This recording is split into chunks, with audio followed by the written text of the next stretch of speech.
Ambrosia, de mi amigo Guillermo Ramis, y estoy con Peter-Allan Finlayson. Vieron hace unos días que hicimos unos vinos de Sudáfrica maravillosos, predominantemente, bueno, Chardonnay y Pinot Noir, 2 Chardonnay y 2 Pinot Noirs. Me vuelvo a juntar con él para probar vinos también de Sudáfrica, pero con otros varietales, otros estilos. Estamos con el Gabriëlskloof. La pronunciación ya no las enseñará él correctamente. Good to see you again, my friend. You too. It seems like we worked together 5 minutes ago, right? It really does. Yeah.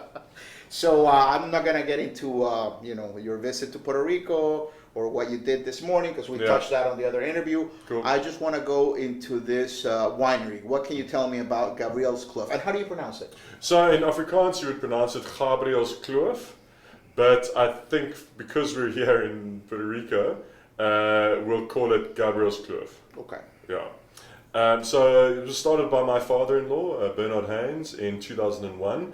He's from an area called Middelburg, which is an industrial town north of Johannesburg. Mm-hmm. And if anyone's been there, they'll know why he wanted to get out of there. Not a great picturesque place to live.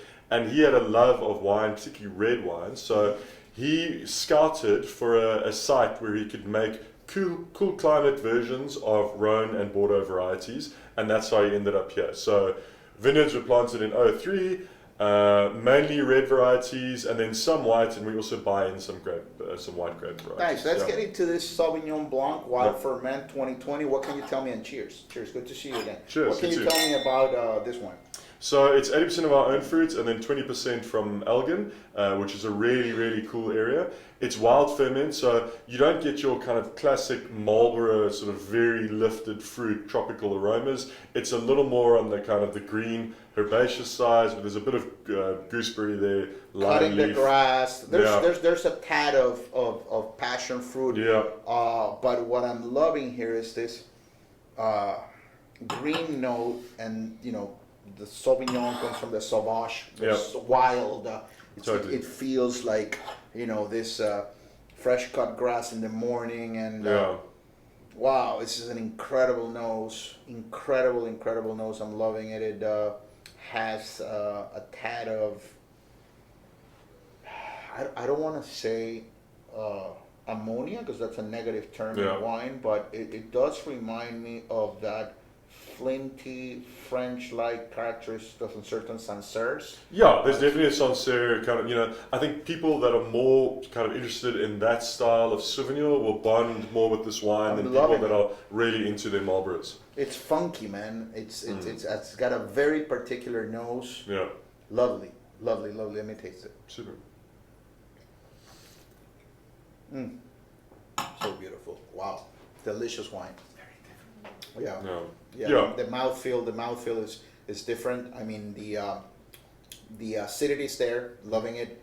The fruit, the white fruit is there. And does this see any oak? No, right? No, so no oak, but it's on the lees for 7 months. So that's giving it a little extra texture. A tad of unctuosity. I mean, it's not diluted at all. It has body, but the nose is incredible. It's a lovely nose. What's the price point here?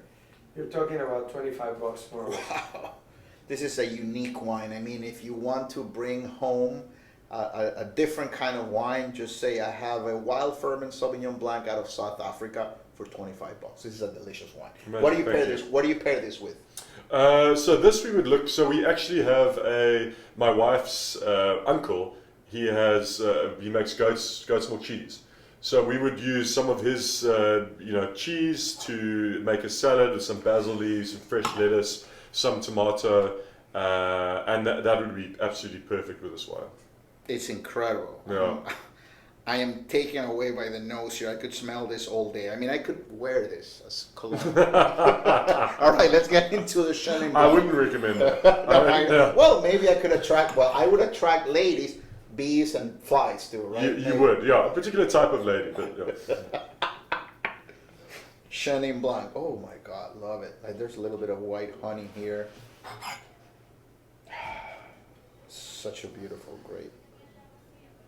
I couldn't expect anything less from Guillermo. I mean, all of his wines are incredible. What I love about coming to this store, and your wine fits this category perfectly, is that you always see this alcohols in check. Yeah. I don't think I've ever seen a wine here that's north of 15 alcohol. You know that nowadays there's this tendency to make Porno wines. Thankfully, they've been dialing back a bit, but these wines are balanced. I mean, the other interview that we did with the other wines, I think that the key words for Guillermo's style is balance. Yeah. There's great balance in all the wines. Tell me about this one. So this is from 85% old vineyards in South Africa. So I mean, South Africa's got twice the amount of Chenin Blanc planted as what you get in France. So over 18,000 hectares, and we have some incredible old vineyards. So bush vine, dry land, vineyards that have never seen any irrigation, very low yielding, talking yields of sort of 2-3 tons. We measure by hectare, 2-3 tons a hectare, really, really low. They're between 35 and 60 years old, roughly. And it's fermented, the old vine portion, in older oak. So there's no new oak on any of these wines, in fact. And really, you get so much natural concentration and natural flavor. You don't need any new oak. When I said white honey, it's honeycomb, and it's like some beeswax. Yeah, and, what a beautiful wine. Price point here? Same as the other one, $25. Wow, beautiful wine. Lovely, lovely, incredible. Both whites have been amazing. You can get both for around $50, which is a great deal. All right, let's get into this Syrah. We were talking off camera that based on the alcohol and knowing Guillermo that he's not going to bring this bombastic Syrahs, this is more like Hermitage, Cut Rôti style, French. Yeah, absolutely. So we're looking at, sort of just touching 14 alcohol, but lovely purity, a bit of whole cluster, a bit of spiciness. But really, I wouldn't say it's quite delicate, but yeah, all about finesse. Yeah, but there's cracked pepper. You get the lovely charcuterie as well. The meatiness here. When you're cooking outside and you have these hot stones. Lovely, and there's this sanguine, bloody note. Yeah. Gorgeous. And it's got that acidity as well. So if you want to have something like a Wagyu steak that's got a bit of extra fattiness to it, that'll just cut right through it. Wow. I'm getting hungry all of a sudden. Yeah. Incredible. Makes you salivate. Absolutely. Juicy. Feels very juicy, but then you have the tannin structure. I mean, this is going to age beautifully, and it's balanced again. Yeah. There's power, but there's prudence. I mean, there's this. I'm sure that you don't have an issue with ripening just because you got tons of sun. Absolutely not. But in certain parts of the world, it's very easy to get wines that are overblown, that are just bombastic, and you dial back. You perhaps pick earlier. You're very aware of not getting the dial all the way to 100 miles per hour. Absolutely, right? Loving this Syrah. What's the price point here, Guillermo? Around. It's low 40s. Yeah, wow, incredible again, beautiful, beautiful wine. In terms of pairing, because I always, as you can tell, I'm a foodie. I eat a lot. So if I get a bottle of these and I bring it home, what should I pair it with? So something, you could have something like a fillet, that's not as fatty, something but like made on the barbecue, so it's really complements something that's got a bit of smoke on it, and then also, so like a cut of meat that's got a little more fat on it. A little more juiciness, that acidity will cut right through that. But yeah, anything that you stick in the barbecue, even some charcuterie, that lovely kind of smokiness and bright fruit will pair well with it. Let's go to the blend. Sure. Is this a Bordeaux blend? Yeah, so based on Cabernet Sauvignon with Cabernet Franc, Malbec and Petit Verdot. Okay. No. Oh boy. I keep coming back to Ambrosia. And Guillermo is a friend. Like he doesn't pay me $1 for me to speak well about these wines, and I don't do that. I mean, I have no need. Fortunately, I make my living as an attorney, as you know. But what a nose, my God! This is the type of wine that if they serve it blind, I will go. This is Bordeaux. This is Bordeaux. This is left bank. It's left bank. I'll bet my life. It's so beautiful. It's peppery, and you got that black cherry. You got that licorice, you have that mint freshness to it, gorgeous. Some violets from the Malbec perhaps, and then you have that Petit Verdot power and sort of greenness. Yeah, that little bit of herbaceousness from the Cabernet Franc, and even a bit of cranberry from the Cabernet Franc coming through. God, incredible. Again, I have. Let me ask about the, when you make these wines, obviously they're uniquely South African, but when you put this out in the market, what do you want the consumer, the people that purchase your labels to take away? What do you want to, aside from providing them with pleasure? Yeah.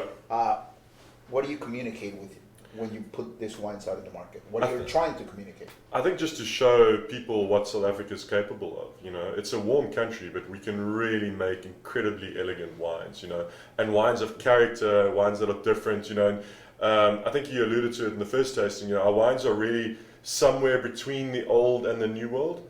You know, so the Sauvignon would not be Sancerre, but it's not Marlborough. You know, the Chenin is not quite Loire, but I mean it's not quite a warm climate Chenin. The Syrah is you know, not quite Hermitage, but it's definitely not Barossa Shiraz. You know, the blend is not quite Left Bank, but I mean it's also so far removed from many Bordeaux blends that you would get in the world. You know, that it really, they are their own things. You know, humanity. Go ahead. And the price on the blend? Don't tell me it's less than $50. 25. Okay. You're wasting. You gotta hire me. You're losing money here, man. No, we're losing money. You are losing money. Yeah, you're the one that's losing money. My God, what a gorgeous one! I'm gonna take one of these home. You're gonna sign it for me because that will be beautiful. I mean, it's delicious now, but I think it can age. And I wanna, you know, take your last comment and sort of wrap up the interview with this last comment. I mean, South Africa.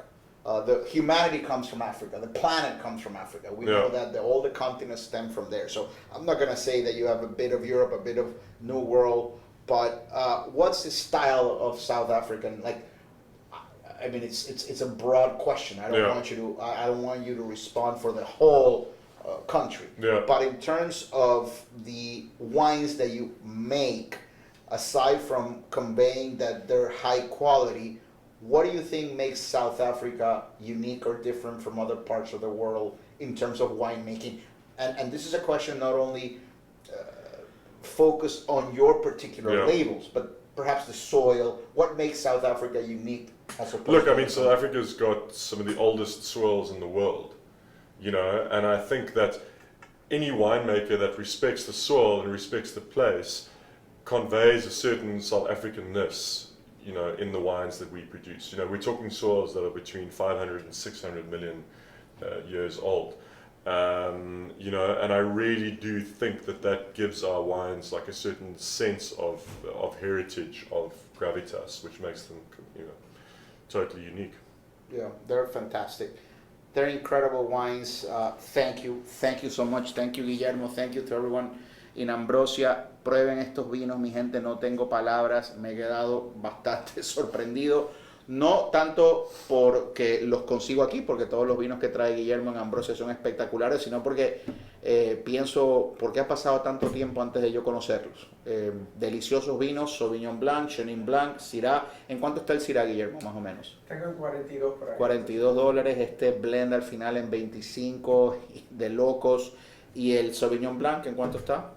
Están en 25 los dos. Wow, increíbles vinos, mi gente. Vengan a Ambrosia, llévense en algo distinto, prueben estos vinos de Sudáfrica. Son joyas, son vinos balanceados, equilibrados, únicos, muy gastronómicos, súper versátiles, deliciosos. 25, se puede llevar por $125 los cuatro. Deliciosos, mi gente. Thank you so much.